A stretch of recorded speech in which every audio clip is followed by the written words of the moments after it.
Vacation Races. Run where you play. A podcast about events, travel, and the people who love both. Find more episodes and learn more at vacationraces.com.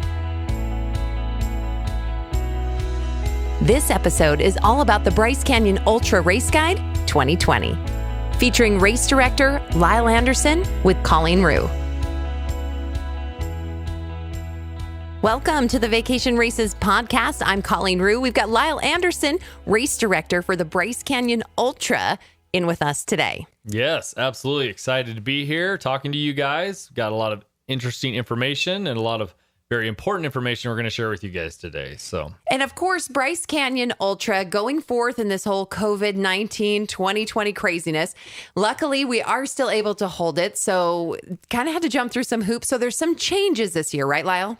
Yeah, absolutely. We're going to have to definitely implement a lot of changes because of grouping sizes and things like that. So those of you that watched our Facebook Live video that Salem and I did, you kind of picked up on a lot of that stuff, and there's still more that we're kind of fine tuning that we'll be getting out to you guys in the next coming weeks through emails. But I'm also trying to utilize this podcast as another opportunity to share some of this information with you guys. So one thing that we're going to be changing that's going to be significant is we are not going to have a race expo. There will not be a race expo this year. What we are going to do instead is we're going to have a drive-through bib pickup the day before the race. So you can just show up anytime the day before at the start and finish staging area. And we will have, we'll be prepared there to hand bibs to you through your car window.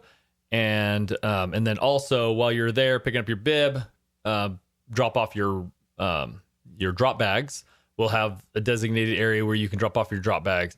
And one thing in the past, we've always had markers and things like that where you can mark your bags. But because of the restrictions this year, we will not have those types of things out because we don't want people touching the same things. Exactly. Yeah. So we won't be having communal markers and tape and things like that for you guys to use. So we just ask that all you guys come with your bags already prepared and labeled.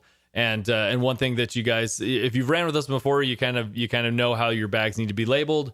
It's kind of the same as most ultras that you've ran. Probably you're labeled the same way, but you're going to want to make sure you have your name on there, your bib number, the race distance that you're running, and also the aid station location that you want your bib taken to. So if you can get all that information on your drop bags, then we will make sure we get them to the destination that you need them at.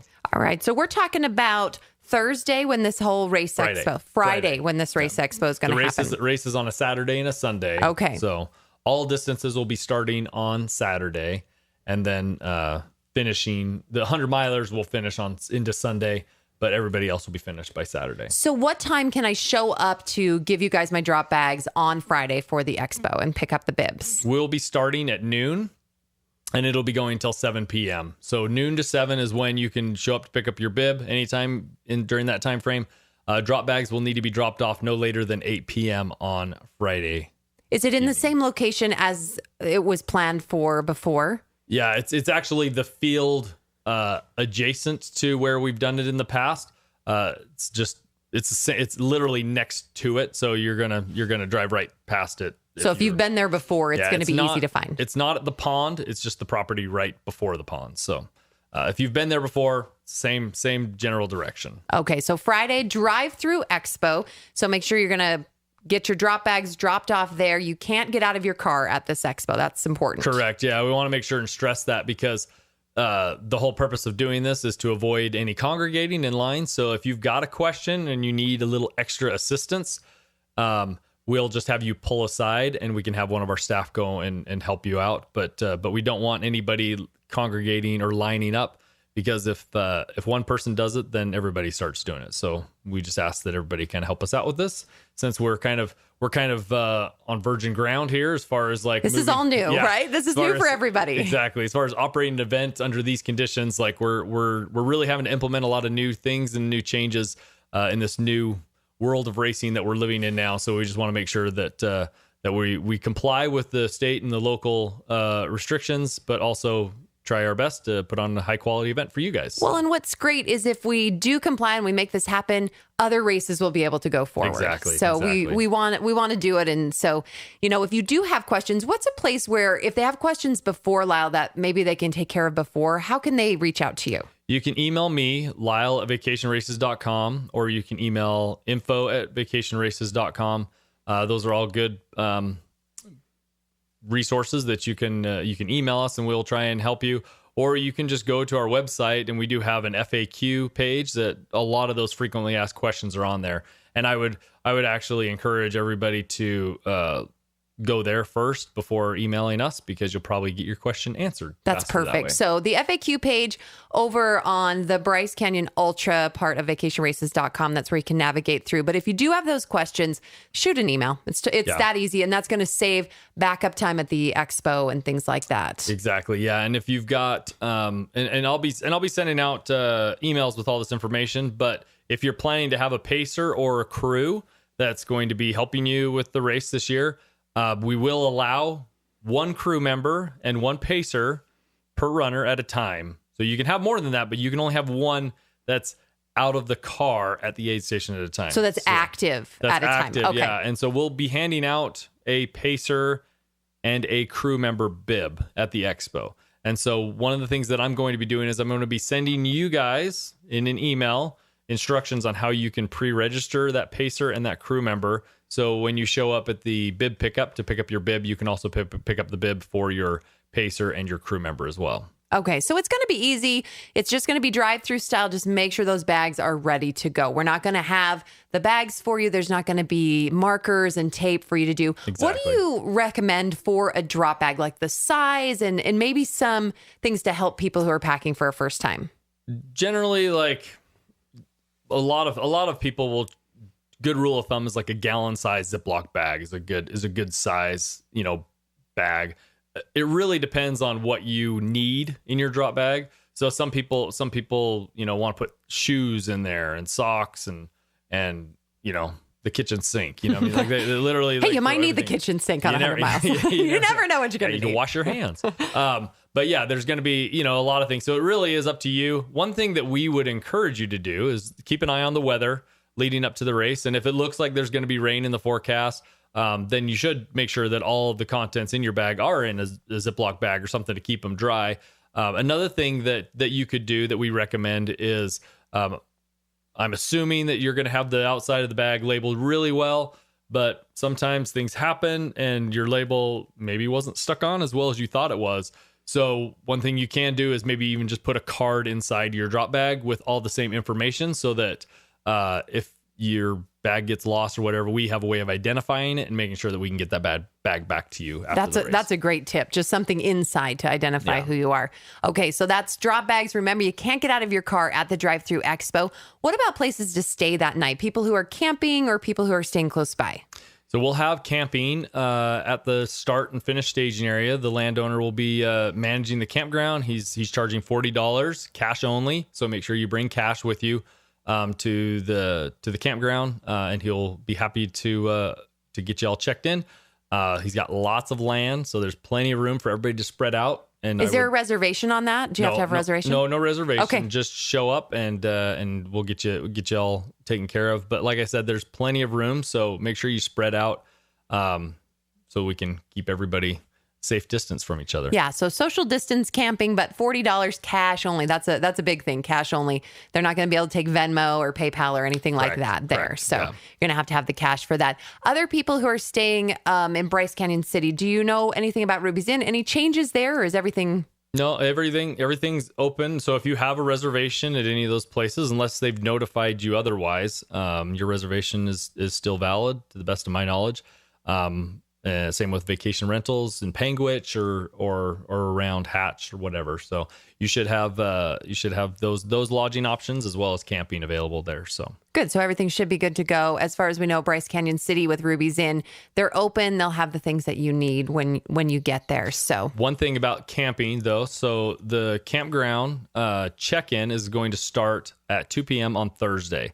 That's when he'll be there to start checking people in.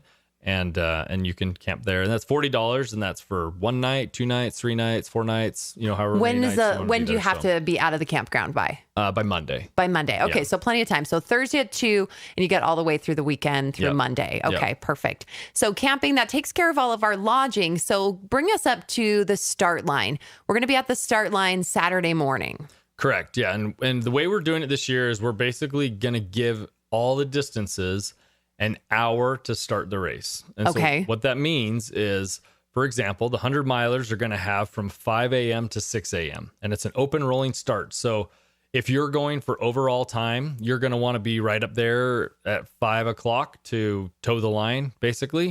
It's not going to be a line, but like you're going to be there to. You want to be go one out of with those- the first group. You want to be right there to be one of the first people to start that at 5 a.m. If you are worried about cutoff times, I would encourage you to start right after that group. Aside from that, anybody can start anytime between 5 and 6 a.m. So what we're trying to discourage people from doing is congregating around the starting line. Just take your time in your car, go to the bathroom, whatever you got to do to get ready for the race. And when you're ready to go, just meander over to the starting line. And once you cross the starting line, that's when your time starts. So super casual, chill, lay back, nothing too stressful that you need to worry about on race morning. Just know that your time starts once you cross that starting line. Now, for overall awards, we do not do age group awards for the ultras, but we do have overall for the top 3 male and the top 3 females in each of the distances. And so if you're going to be going for one of those overall spots, those overall times are based off of gun time. And so you want to make sure that you're right up there in the front if you're trying to go for one of those. Okay, perfect. So give us start times for each of the distances. Okay. So again, the 100 milers from 5 to 6 a.m. The 50 milers are going to be from 6 to 7 a.m. The 60K is going to be from 7 to 8. The 50K is going to be from 8 to 9. And the 30K is going to be from 9 to 10. One thing also that I want to make a good point on is that the overall results are going to be going off of the gun time, which is at the start, but the minimum pace times on the cutoff sheet are based off of the end of that time. So basically the 100 milers, your minimum pace times are based off of your 6 a.m. start. So if you're starting at 6 a.m., that's what those minimum pace times are going off of. So if you're worried about cutoff times, I would encourage you to try and start earlier because you'll get some extra time. It's going to buy you some time. It's going to buy you some time. You'll get an extra hour-ish. Great. Yeah. Which is good. But the thing that you also need to be aware of is that doesn't mean you have an extra hour to finish the race to get a qualifying time. Like you still have the 100 milers still have a 36-hour cutoff on that cutoff time. So you're not getting an extra hour to complete the race. You're just getting an extra hour to make those minimum pace times. Kind of buy you some time on those groomery per time. So yeah, so you might finish the race in the allotted time, but if you go onto the website afterwards and your time shows as a DNQ, it's because based off of your chip time when you finished, you did not complete it in that allotted time. So really, when you get to the start line, just be ready to go, right? Exactly. Don't worry about stripping clothes off or dropping things there. Leave it in your car. There'll be parking available there. And just be ready to go. Have your breakfast and just get out of the car and go. Correct. Exactly. Yeah. There's going to be plenty of time for you to make your way to the starting line. And again, like I said earlier, there's no rush. Just make sure there's not any people congregating around there. If you see an opening, then it's your time to go. Yeah, then make a run for it. So great. Literally. So start line, that seems pretty easy. It's just there's not going to be. We just don't want groups of people. So I guess the best thing that we all can do is just if you see other people, just keep your social distance, and we're good to go. All right. Correct. Do you want to go on to talk about the course and what the course is going to look like and some changes there? Yeah. So the course really isn't changing much. So like if you guys ran with us last year or the year before. Last year we had to make some changes because of weather. So we had a lot of snow. So for those of you that ran the 100 miler last year, we ended up having to change the course to doing the 50-mile loop twice, which was unfortunate, but we were still able to do it, and it turned out really great. This year, the weather's been great this winter, so we're back to our original course, which is great for you guys. So the 100 milers, we're going to just start with the 100 milers, and then we can kind of go through the different distances. We can go from the different distances from there. So 100 milers are going to be starting at the mouth of Proctor Canyon. They're going to be heading straight up to the Proctor Canyon aid station, which is all distances go to that aid station. Okay. Yeah, they'll hit that aid station about mile 2.1, and then from there, the 100 milers will go to Blue Fly aid station. Then from there, they're going to go. They're going to drop down on a nice downhill fire road. It's a double track road. Very nice downhill stretch where you can really pick up some time from some of the climbing that you're going to end up doing. You can pick up some good time and make up some time, because that first climb from the mouth of Proctor Canyon all the way up to Blue Fly is quite a climb. Yeah, it's a good climb. So you'll hit a water only station at Johnson Hollow there, and then you'll come to the East Fork aid station. East Fork aid station, you're going to hit that 100 milers about 13 miles into the race. And from there, again, you're going to be running on some double track and a little bit of single track all the way to the Coyote Hollow aid station. You hit that about, about mile 19-ish, 19 and a half. And then from there, you're going to be dropping down onto the Thunder Mountain Trail, which is actually my favorite trail in this whole course. The Thunder Mountain Trail, it's amazing. It's beautiful. It's very scenic. If you've ever been to Disneyland and ridden on the Thunder Mountain ride, it's actually patterned. It's like you're actually there. Yeah. It's amazing. It's very, get your cameras out. Exactly. Good time to walk. This is Bryce Canyon. This is what you've been looking forward to. So this is a very iconic trail and very beautiful. So like Colleen said, a lot to enjoy there. You'll drop down the Thunder Mountain Trail, and then you'll come to another water stop, the Thunder Mountain Water Station, which will be about mile 27. And then you're going to continue on the Wonderview Trail. And this is the Wonderview Trail, or sorry, not Wonderview, the Grandview Trail is it's a beautiful trail. It's got a lot of variation in it, so you'll have a lot of ups and downs. A lot of short ups and downs. Yeah, not long sustained climbing, but short up and down. Exactly. Yeah, you have a lot of short up and downs. Nothing like super technical, but with the elevation that you're going to be feeling there, it's definitely you're definitely gonna notice it. For sure. Because you're up around, at that point, you're around 8,000 feet of elevation, 75 to 8,000 right feet. Around there, yeah. Above sea level. So, yeah. You'll feel it. Yeah, definitely. We'll be sucking some wind. If you're not coming from that kind of altitude, you'll feel it. I ran the 50-mile course on this several years ago when it was different. And that was the thing I noticed was, like, of all of our races, like, the elevation here, it definitely is high. So stay hydrated. Yeah. So anyways, you'll continue down the Grandview Trail, and then you'll come to the Hillsdale aid station, which you'll come to about mile 29. And then you'll just continue on that trail. You'll actually pass back through that Proctor Canyon aid station that you hit at mile 2, and continue on the trail till you come to an unmanned water station, where we just call it the 601 water stop, because that's the name of the road that it's on. Very creative naming on our part. Hey, you know exactly where it is. We know where it's at. And then from there, this is where it starts getting really a little bit, I guess, hilly. If it wasn't hilly before, this is where it starts. But this is also where you get some of the most scenic, high elevation views on the entire course. So this is the section we had to eliminate last year, and so we're happy to have it back this year. But from that 601 water station, you're going to continue on that same Grandview Trail until you come to the Blubber Creek aid station, which you'll hit about mile 45. You're actually going to hit this twice. So from Proctor Canyon out to the turnaround at Crawford Pass and back, just an out and back. So you'll hit all of these aid stations twice. And these have some pretty amazing views over, because they're very high. So you get some nice views overlooking some of the red cliffs and some of the hoodoos and stuff, nice. which is awesome. So you'll hit this one at mile 45 and also 89.4. And then from there, you're going to continue on that same trail to Kanab Creek. And Kanab Creek is mile 52 and 82. And then from Kanab Creek, it's all downhill basically to Straight Canyon, which has crew access. And so your pacers can join you there at Straight Canyon, and your crew can actually see there too. But is that the first time for Pacers at that point? On that stretch. On that stretch, yeah. okay. So Pacers can join anywhere where crew access is allowed.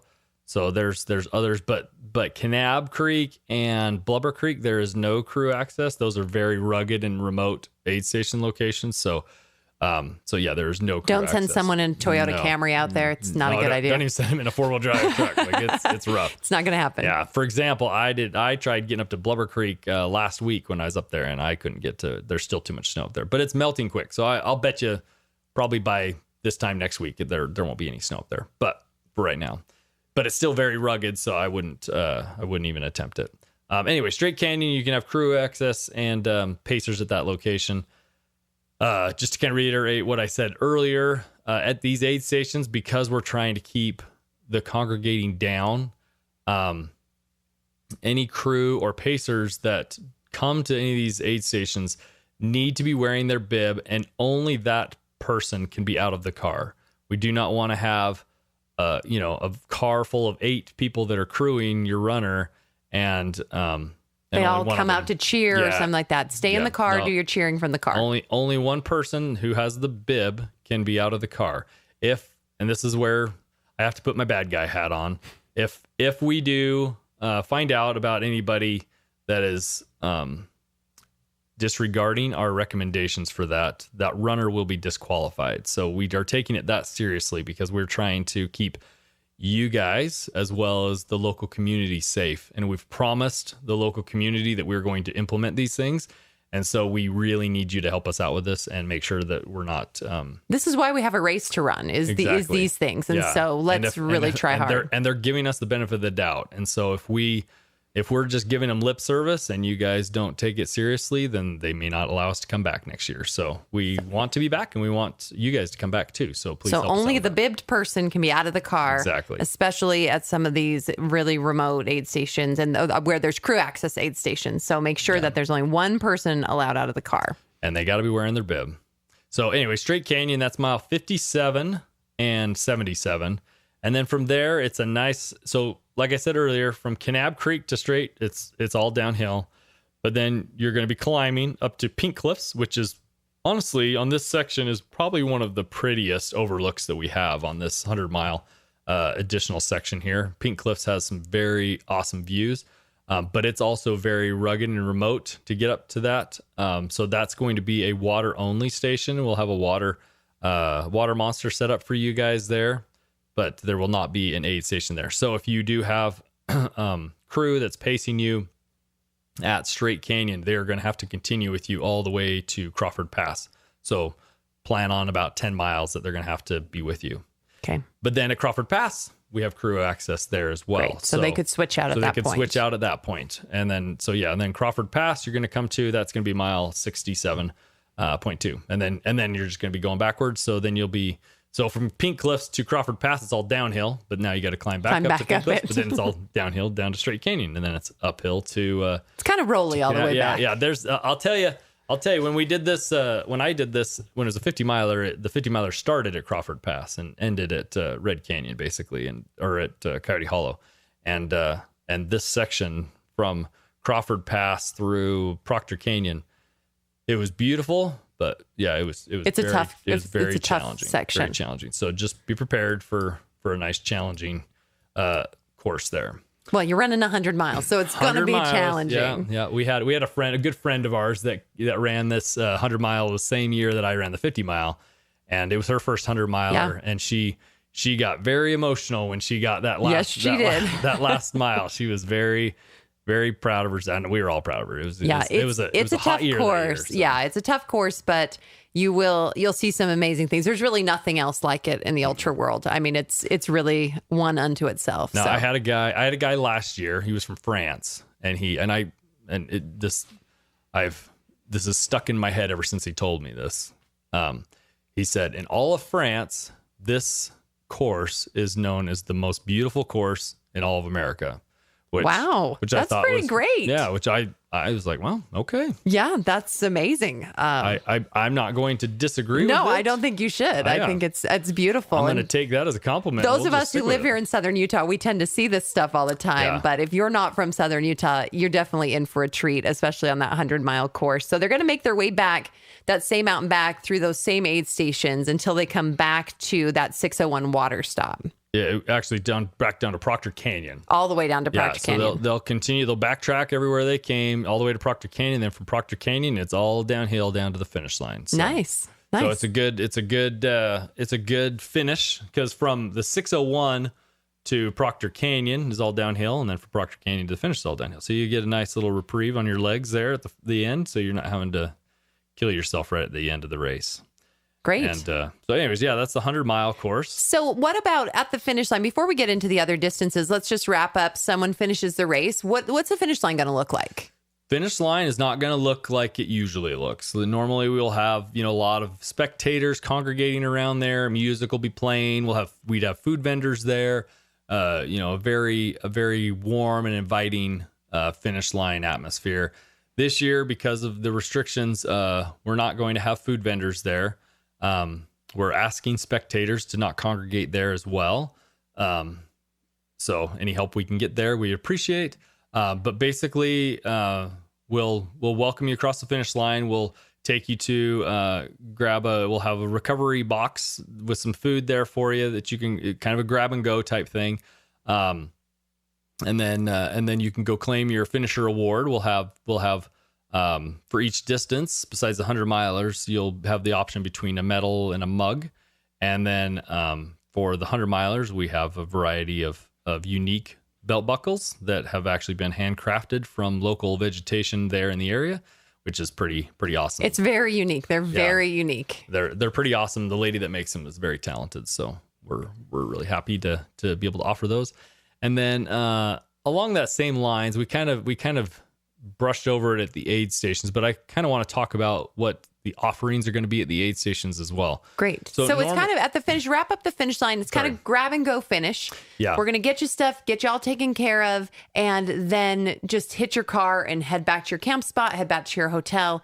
There's just not a lot of congregating. Yeah. The only other thing, so like we'll take you to claim your award and also your race shirt. We're not going to be handing out race shirts at the expo. You can claim those after you finish the race. When you claim your award, you can claim your race shirt there as well. Great. And those people who drop on the course, if someone drops on the course and they're brought back to the finish line, in the same grab and go situation will occur. Exactly. Yeah. And if you dropped on course, you can still claim an award for a lesser distance. So like, for example, if you're running the 50-miler and you dropped at like mile 35-ish, you could still come back and claim one of the lesser awards there. So okay, great. All right. So now kind of back to the aid station. We went through all the 100-mile aid stations, but they're going to look a little different than you're used to. Yeah. Normally we would have, at the aid stations, we'd have somebody there preparing some hot food, quesadillas, burritos, sandwiches, bacon, things of that nature with a lot of cut up fruit. This year, because of the restrictions, we're going to have to greatly reduce those offerings. So what we're going to be having is a lot of prepackaged grab and go items. I'm still trying to finalize what that exact menu is going to look like. As soon as I do have a finalized menu, I will make sure and email all of you guys so you know what to plan on as far as that goes. But a good rule of thumb that you can kind of plan on at this point is it's going to be both salty and sweet offerings that'll be prepackaged that you can just kind of grab and go. We'll have some for the 100-milers and some of the later aid stations. We'll have cup of noodles for people, so they can just add hot water and have that as well as like just some plain broth too. And then we'll also have our standard. We'll have our water and our gnarly electrolyte drink. We'll have honey stinger gels, and we'll have soda. So a Coke, you'll have some sort of we'll have a Coca-Cola or something. Yeah, like we'll have a variety of sodas that you can choose from as well. Oh, and the other thing that we're gonna have. So normally pickles are a pretty big thing that you guys are.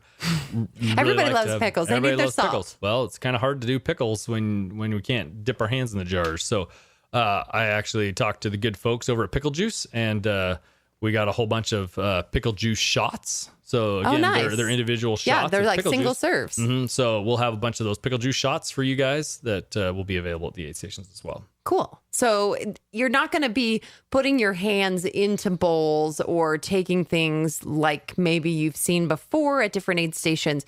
What about the volunteers there? How are they being protected, and what can we expect to see with them? Yeah, all volunteers will be wearing. They'll all be wearing masks and gloves, as well as they'll be keeping themselves a safe distance from everybody else. They will be wiping down and keeping things sanitized with like the coolers and things like that are being touched from everybody. So that's going to be probably their primary focus, is just making sure that things are wiped down and sanitized. But they will also be there if anybody has any questions or anything like that. They'll be there to help. So just try to take care of yourself. You know, sometimes we get used to our volunteers being really hands-on and taking packs and holding packs and opening them.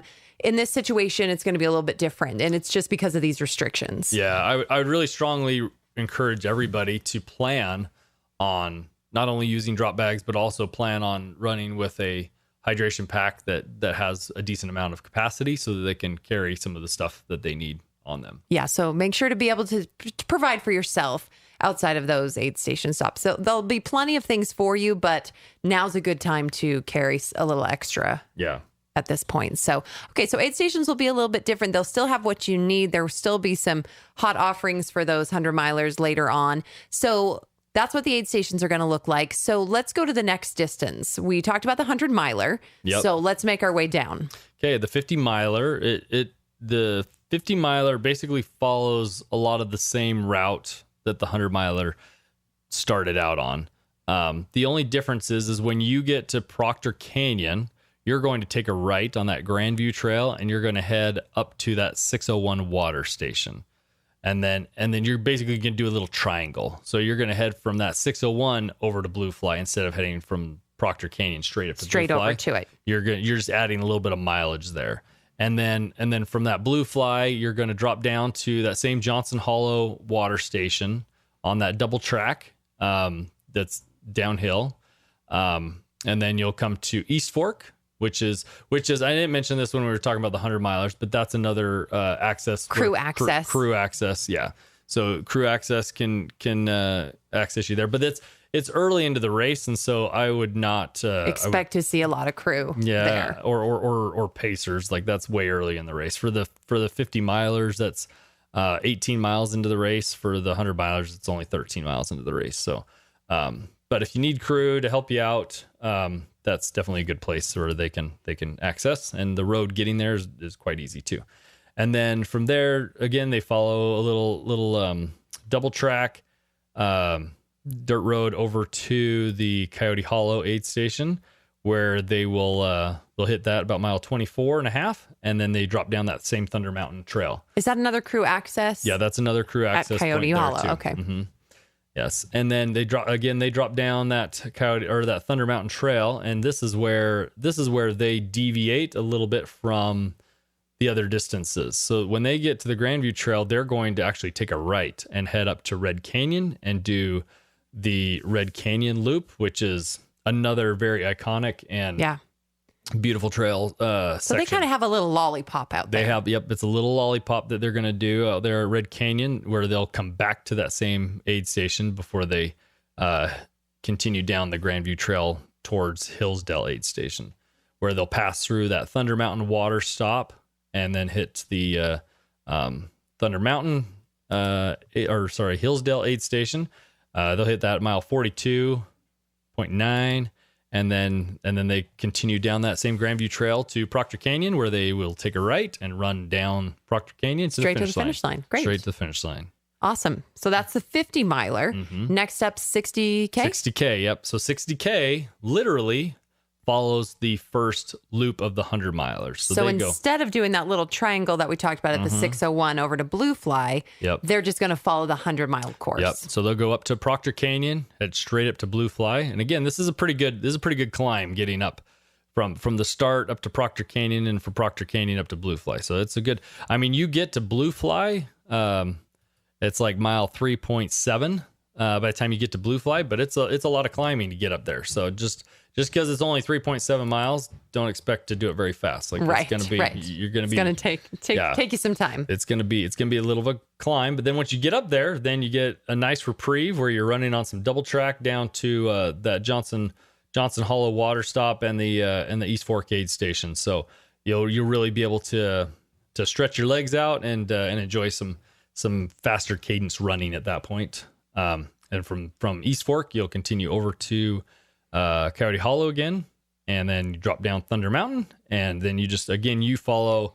Right, they're not headed out to Red Canyon. They're not going to Red Canyon. You just go straight, or you just take a left. How are the courses going to be marked differently for these different race distances? What can they expect to see? So there will be signage. There will be signage at any of those key junctions that differentiate which distances need to go where. So pay attention at those junctions. Yeah, and in some cases, like Proctor Canyon is a good one where it's only 2 miles into the race, and a lot of distances kind of deviate from Proctor Canyon. So they'll probably have one of the staff members there that's really kind of directing them where to go. Looking at bibs and as well as signage. So we'll have signage, but we'll have a person there directing as well. So all right. So definitely watch for your signs for your distance. Yeah, and because there's multiple distances, we have 5 distances at this race, and because there's 5 distances, you really need to make sure that you're paying attention to those signs and not just following the person in front of you. Because, for example, if you start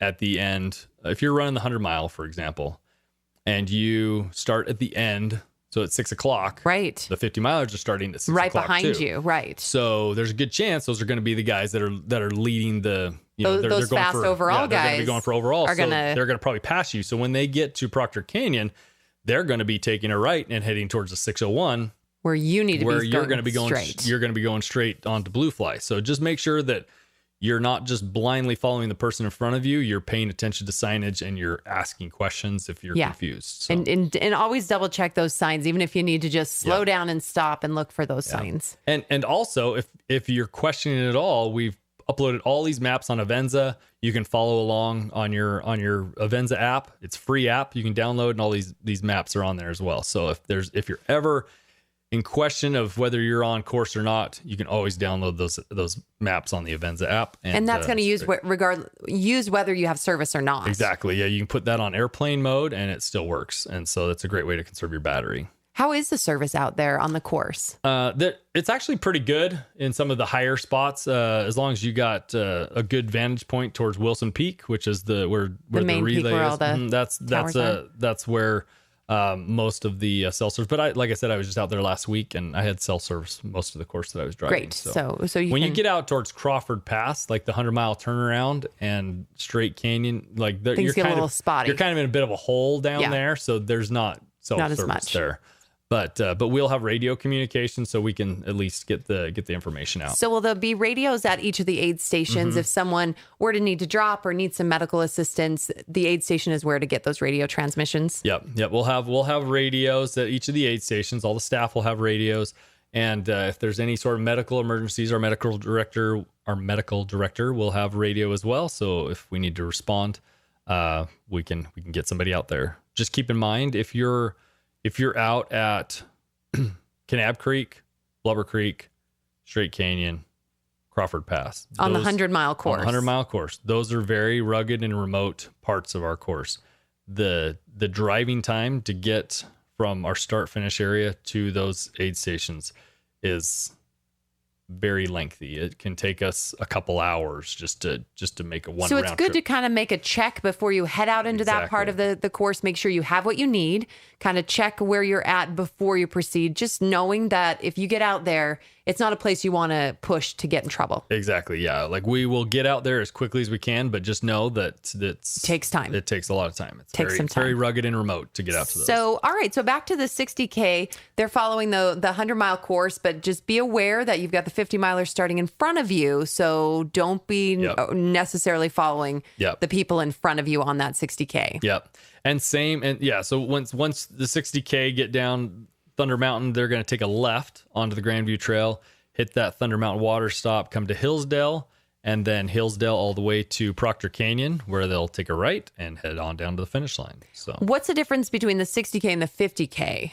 course? Okay, so that's a good question. So again, like I said earlier, all the distances go straight up to Proctor Canyon, and that's kind of where they all kind of deviate from.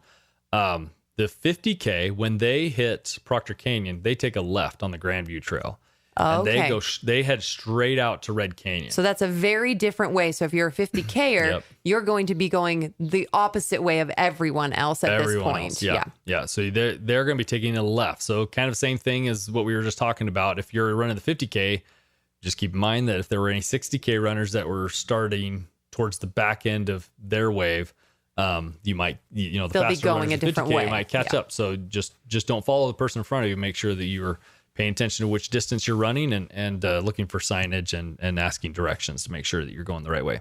So the 50K, they go up Proctor Canyon, they take a left on the Grandview Trail, head up to Hillsdale Aid Station, continue on past Hillsdale to the Thunder Mountain Water Stop, and then they continue on past that water stop up to Red Canyon, where they do the Red Canyon Loop. Keep in mind, Red Canyon also has crew access, so if you have any crew that's a time they could come in, and Red Canyon's a very, very easy location for them to get in. And they hit that crew access twice on the way out and on the way back. Yeah, so they hit that aid station. The 50K hits that aid station at mile 11 and a half, and also at 16 and a half. Okay. So they hit that aid station, and then they go do a little lollipop loop and come back to it, and then they just basically it's an out and back from that aid station. So then they just continue, they just backtrack back down the Grandview Trail, hit the Thunder Mountain Water Stop, Hillsdale Aid, and then back down to Proctor Canyon and then to the finish, all downhill. All right, so that's the 50K. Yep. Okay, so the next distance is the 30K. So we've got about a 19-mile course. How's that one different? So the 30K, they're going to basically run... well, they kind of run their own unique course. It's a really pretty one. We had a half marathon last year that was not, it was a little contrived. We wanted to offer a half marathon course, but like the options were just limited. And so this is a better option. We didn't love the half marathon course, but we really like this 30K course. And so it's a little bit more mileage than the half marathon, obviously, but they're going to get to see a lot more, beautiful stuff that they didn't get to see on the half marathon course. So anyways, they hit Proctor Canyon, and then they continue straight up to Blue Fly. So they basically are following the same route that everybody else did. So it's a little bit of a climb. So they're going to climb up to Blue Fly, and then from Blue Fly, they're basically going to drop downhill on the other side of the mountain. Okay. So they're the only distance that does this. They drop down on the other side of the mountain. Heading towards Tropic Reservoir. So they're going to drop down the canyon there. They're going to come to the Badger Creek Aid Station. They're going to hit that mile 8. And then from there, they're going to climb up to the 601 water stop. Now, this isn't like a grueling climb, but it is a little bit. But it's a climb. It's a good climb. climb. It's a little bit of a climb. Plus, remember the elevation that you're at. So it's going to make any of those climbs feel a little bit more. Exactly. So then they're going to hit that. They're going to hit that 601 about mile 13.2. And then from the 601 water stop, it's a nice downhill stretch all the way to the finish line. So they go all the way down to Proctor Canyon.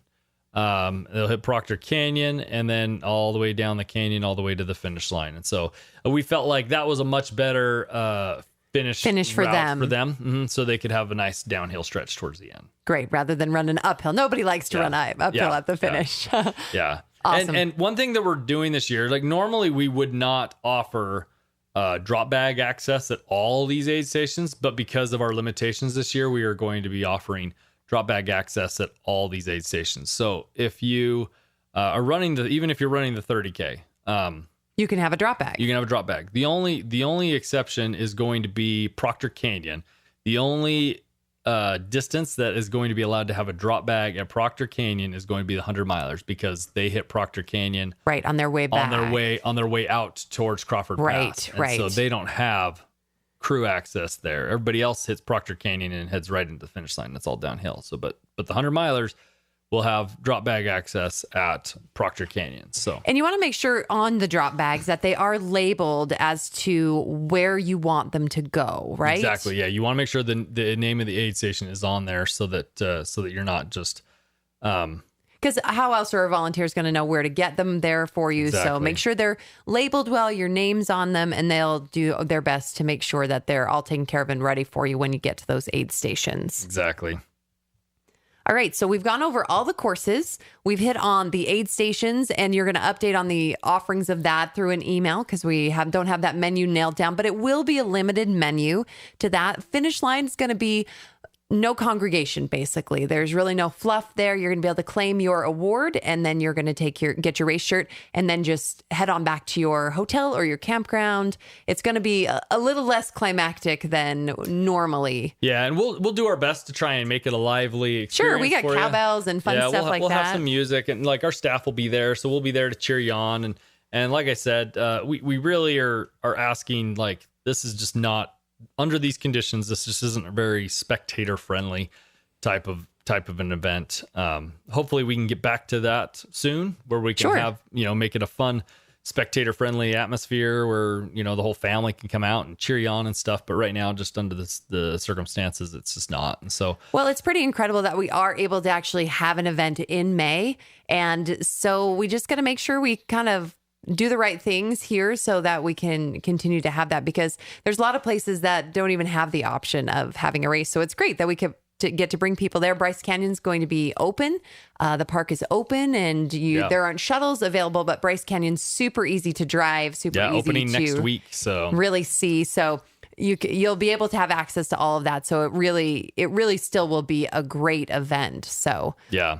One other thing that I wanted to talk about really quickly is Grim Reaper times. So if you look at the cutoff times, we have what we call Grim Reaper times, and these are times that if you come in even 1 minute after these times, that you'll not be allowed to continue the race. We base all these Grim Reaper times off of the minimum pace cutoff times,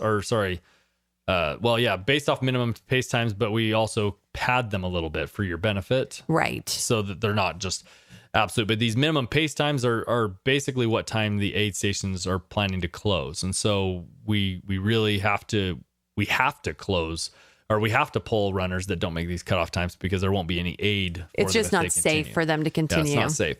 And so for the 100 miler, there's actually 3 Grim Reaper times. And so the first one is actually at Proctor Canyon for the second pass.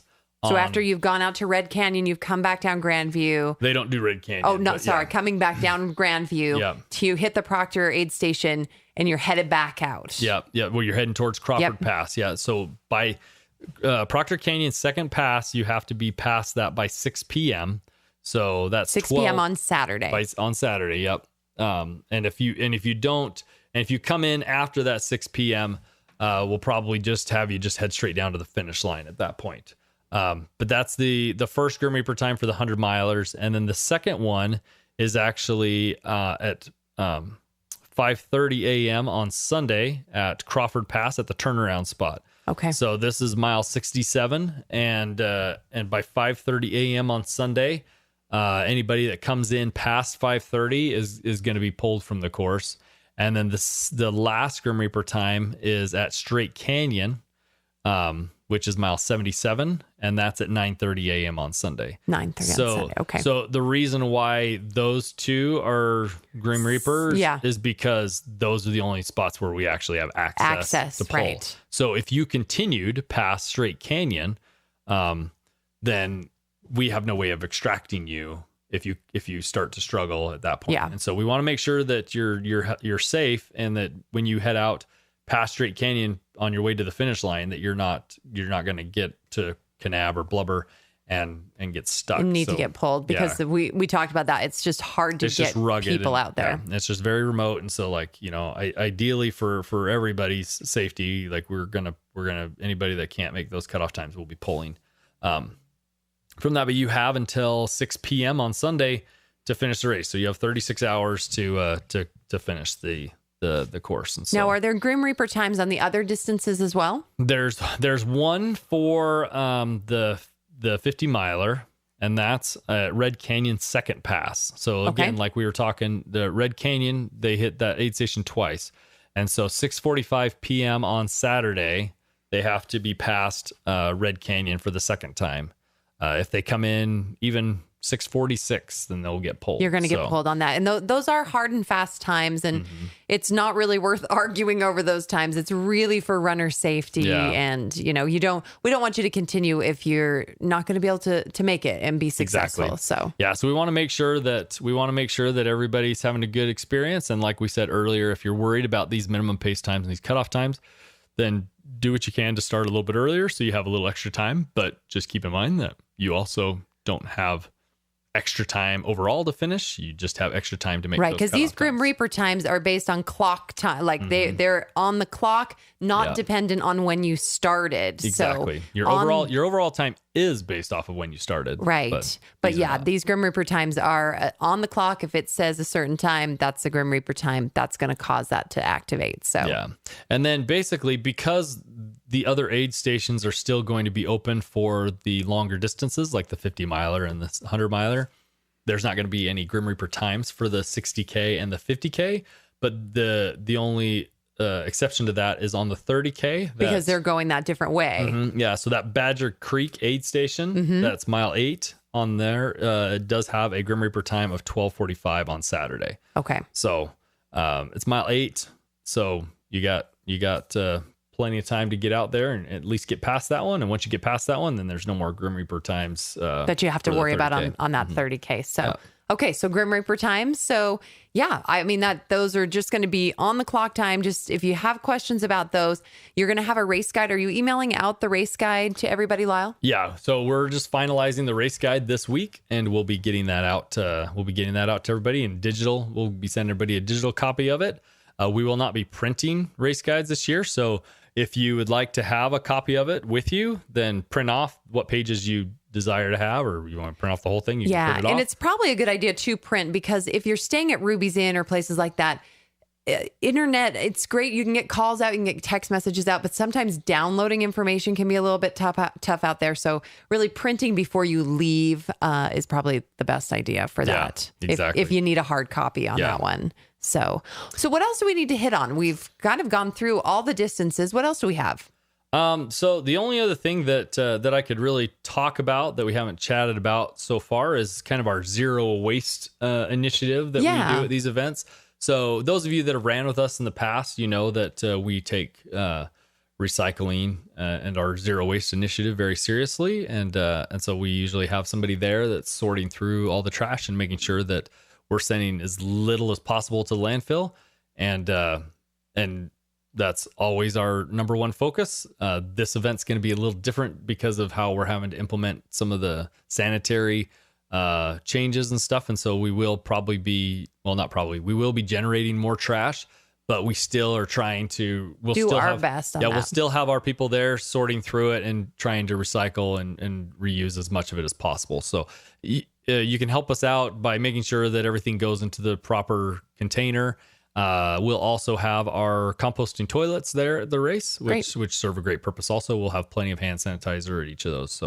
So if I'm a runner and I'm coming, can I bring my own reusable cup to use at aid stations? How's that going to work? What can I expect to see? Yeah, that's a great question. There's a lot of companies that make reusable cups. I know Ultraspire and HydroPack and all those make some really great reusable cups. And I would strongly encourage doing something like that. It always helps to reduce the amount of waste that we're generating at these races. So we love that. But because of the nature of this, normally we'd just have reusable cups that we would just wash between uses. Right. And so we aren't going to be doing that. So we'll probably have some disposable cups that we can use. One thing that I didn't talk about earlier with the aid station offerings is normally we would have the gnarly energy drink, electrolyte drink, pre-mixed in a cooler, right? But we're trying to reduce the number of hands touching those coolers, and so this year we're going to actually have that in single serve sticks that they can just mix themselves. And so having some sort of reusable cup that the an runners extra are bringing, water bottle, extra or water bottle, something. whatever, Yeah. that they can mix that in. It'll be great for their electrolyte drink. Yeah, so that would be a good idea then. Maybe even in a drop bag, if you know you like to use the gnarly sport drink, have an extra water bottle that's reusable for just you. Yeah, that you can use on the course. For sure. Yeah, I like that. Yeah, so trying definitely to stay as zero waste as possible, but it is going to be more challenging, and you're going to see some changes as far as that goes. So bring those reusable cups that are your own, but we're not going to be providing any reusable things that way. Yeah, and I guess the key is just know that that's something we're taking very seriously, even though we aren't be able to do it the way we normally would. So any help we can get to make sure that everything goes into the proper container is going to help. Yeah.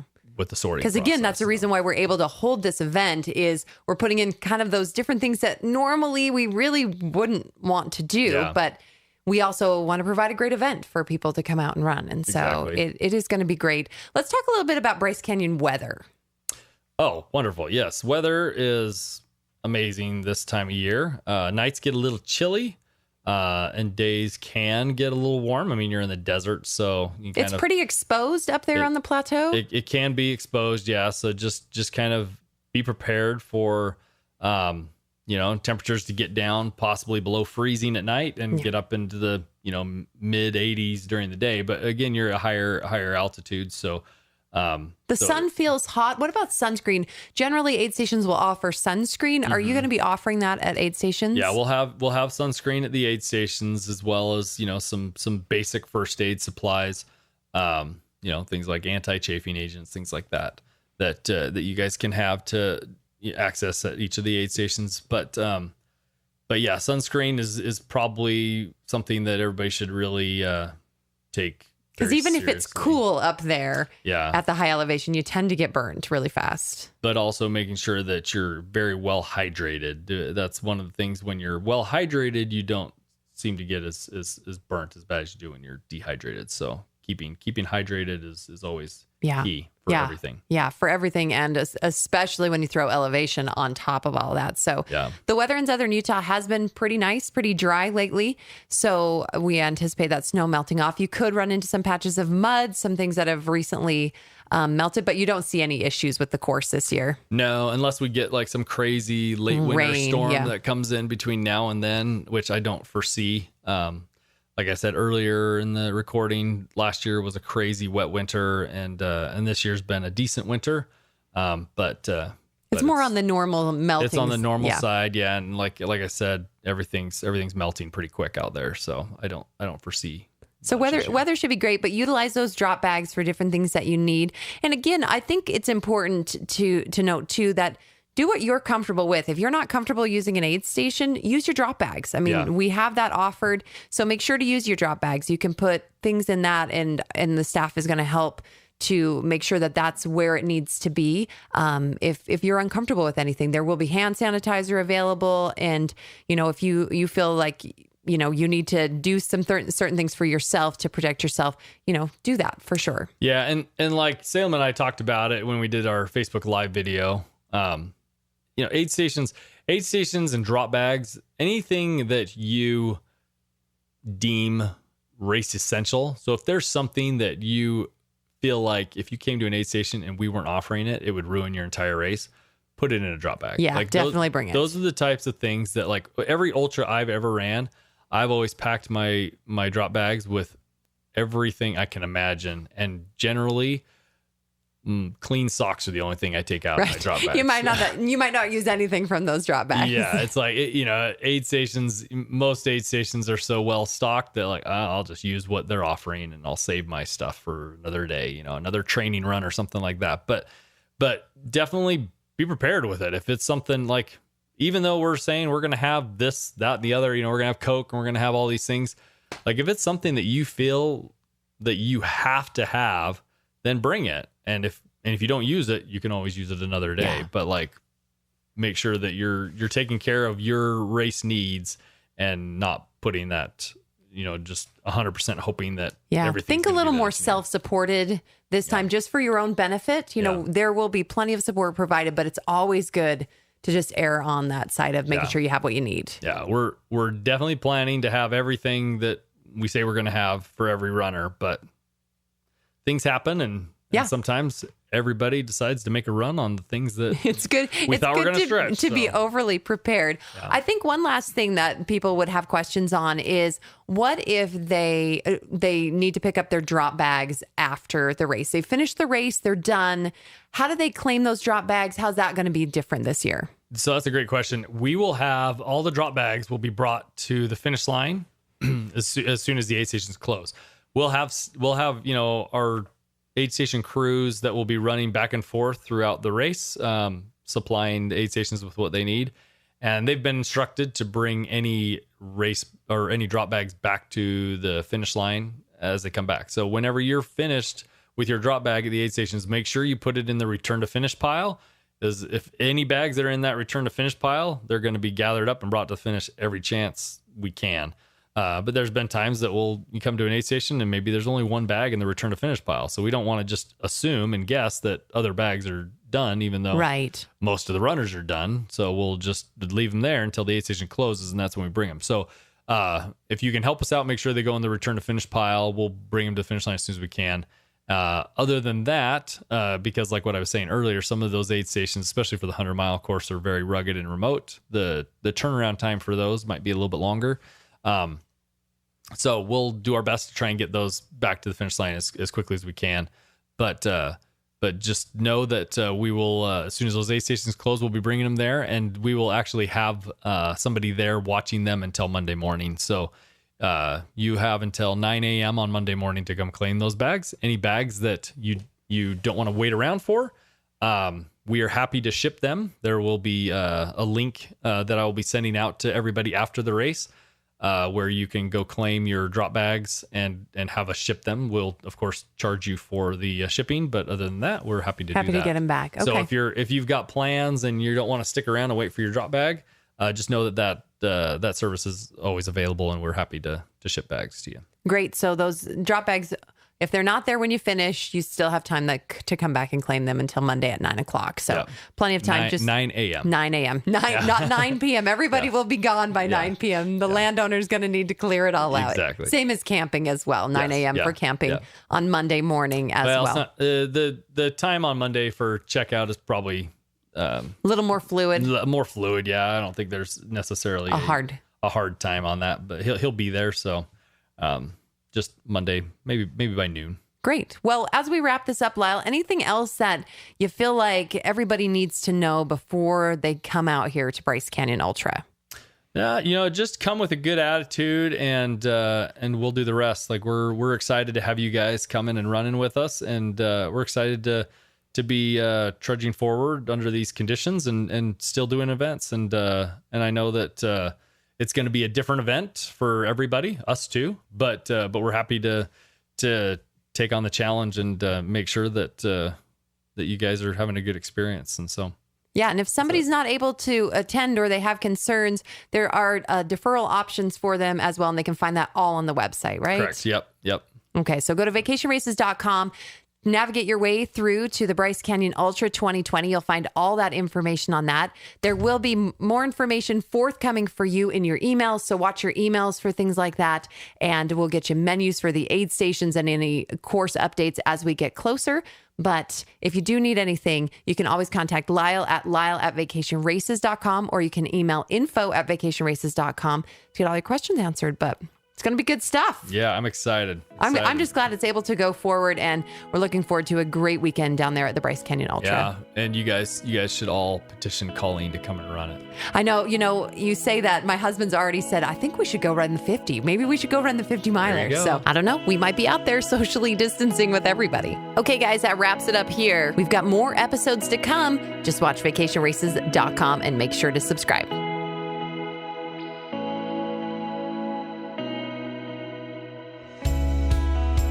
You've been listening to the Vacation Races podcast.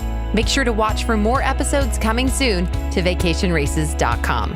This episode was produced by Colleen Rue in the Festival Sound Studio. For information about music licensing, contact Dane at vacationraces.com. Now get out there and go run where you play. Just do it socially distanced.